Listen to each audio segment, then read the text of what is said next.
back! And you know what that means? Another January, another transfer weekly. Hopefully going to be able to do this every week from now until the end of January. So let's get into this. I feel like in this window we've got to strengthen, but I don't think it's a necessity to strengthen everywhere, because I think we've got enough squad depth now, and that's a surprise to say as a Crystal Palace fan.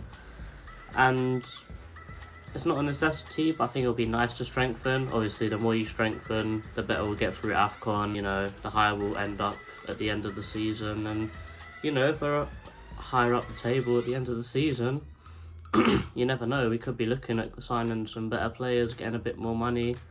Textor could want to put a bit more money in. You never know. But I think that there's 3 spots we need to focus on. I think that's left back, because we ain't got a backup for Mitchell. I think that's centre back, because if Anderson or Gay is injured, we are in trouble. But God forbid both of them are injured, because it would be terrible basically. And also the defensive midfielder, I think Luca and Gyro, I think it's their time to leave. I think they've done what they need to do for the club, and Kouyaté can't do it on his own, so we're going to need another defensive midfielder, if not 2. So that's my opinions, but let's get through to some of the people I think we should look at and some of the people we are looking at. The first player is Daryl Dike, American, 21-year-old striker from the MLS. We were interested in him, we were linked with him, but we didn't really pursue it. He's joined West Brom. We're not sure if that's his level. We're not sure if we were only linked with him for his agent to give him a bigger move, but you never know. He could have done a job, he might not have done a job. We never know. We might see him do pretty well for West Brom, we might not do very well for West Brom.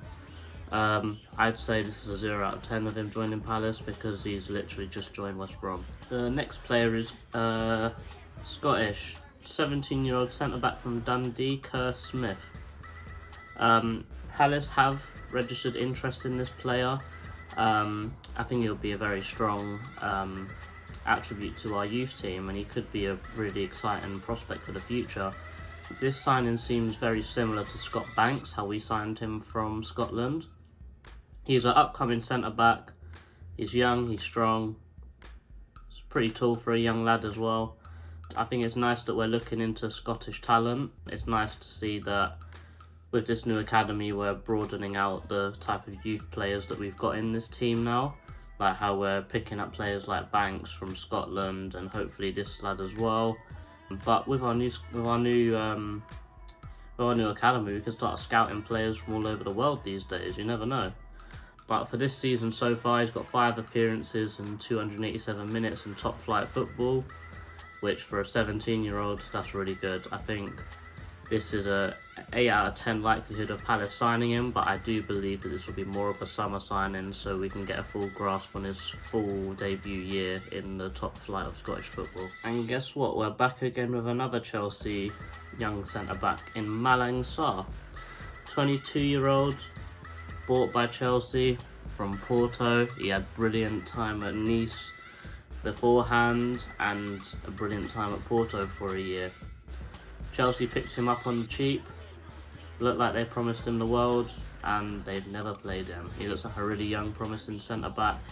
A couple of times I've seen him play for Chelsea, and when I've watched some highlights for his time at Nice and Porto, I know you can't base a player off highlights, but after what I've seen when he plays for Chelsea, listen, 22-year-old, fill in at centre-back, and he can flex pick to left-back. We need a left-back as well as a centre-back.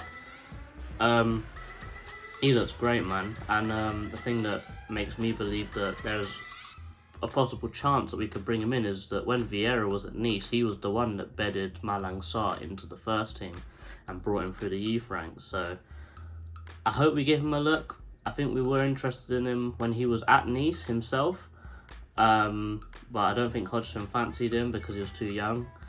But I think 6 out of 10 chance of joining Palace. Another young centre-back, but we're going to talk about a German one this time, and his name is Armel Bell-Kachop.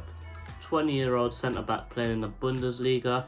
We've been linked with this kid for a couple of years now, and the longer we don't pull the trigger, the better he gets. The more game time he's getting in the Bundesliga, the better he's getting. Key attributes are he's strong, tall, fast, and he can ping a ball. He doesn't look afraid to dribble with the ball a little bit, which reminds me a bit of Mark, but he's a lot taller than Mark. Still young, still good talent. I think that he can come in off the bench. He'll be a good prospect for us. You never know, he might not actually get into the first team straight away, but he'll definitely be someone for the future. Really promising. All the attributes you need to be a proper, strong Premier League centre-back. I'd say 9 out of 10 chance of Palace going for him. And if we do go for him, I wouldn't surprise me if we signed him. A left-back now in Lucas Digne. 28-year-old left-back from Everton, currently in contract disagreements. We have been linked with him publicly. I'm not sure if that's a good or a bad thing, but he's a great attacking fullback and he'll definitely do a job.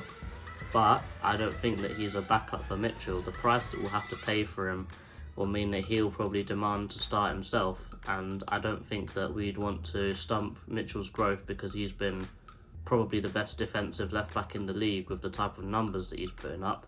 Currently he's got 55 tackles, which is the most in the whole Premier League, and he's playing at left back.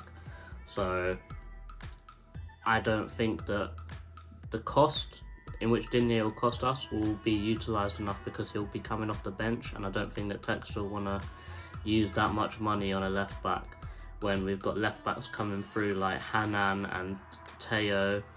But we can, if we don't want to use those youth players, we can still buy a younger left back which can do a similar job and be a backup to Mitchell, and it will cost a hell of a lot less money.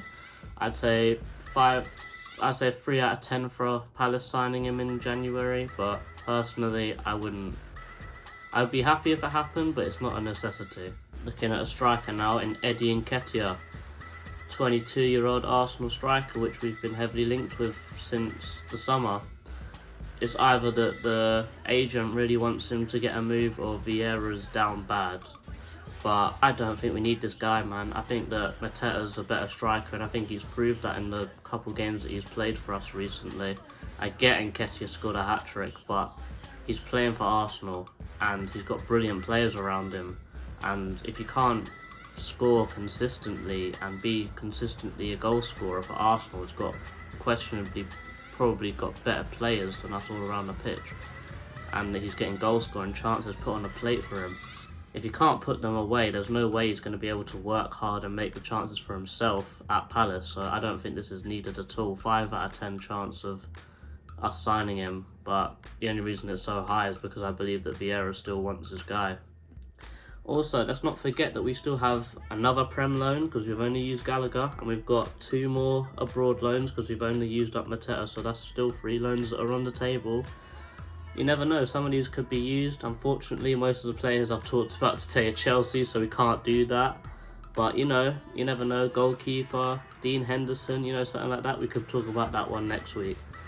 But I think we need to cover ourselves with these loans and maybe some signings during AFCON, because I think it'll be a hard year for us. Because I get that we've got Eze and Elise to come back and they can retake their spot in the first team.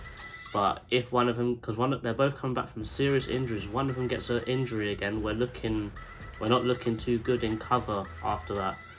But you never know, we'll see what happens. Anyway, check out Eagle Eye Football. I'll put it in the link below. I'm a co-host on that show now. We do shows about match reviews, match previews. We do some other talking shows, and we do fan cams after the matches. So if you want to check it out, links below. And anyway, thanks for watching. Transfer Weekly next week. Peace. Up the Palace.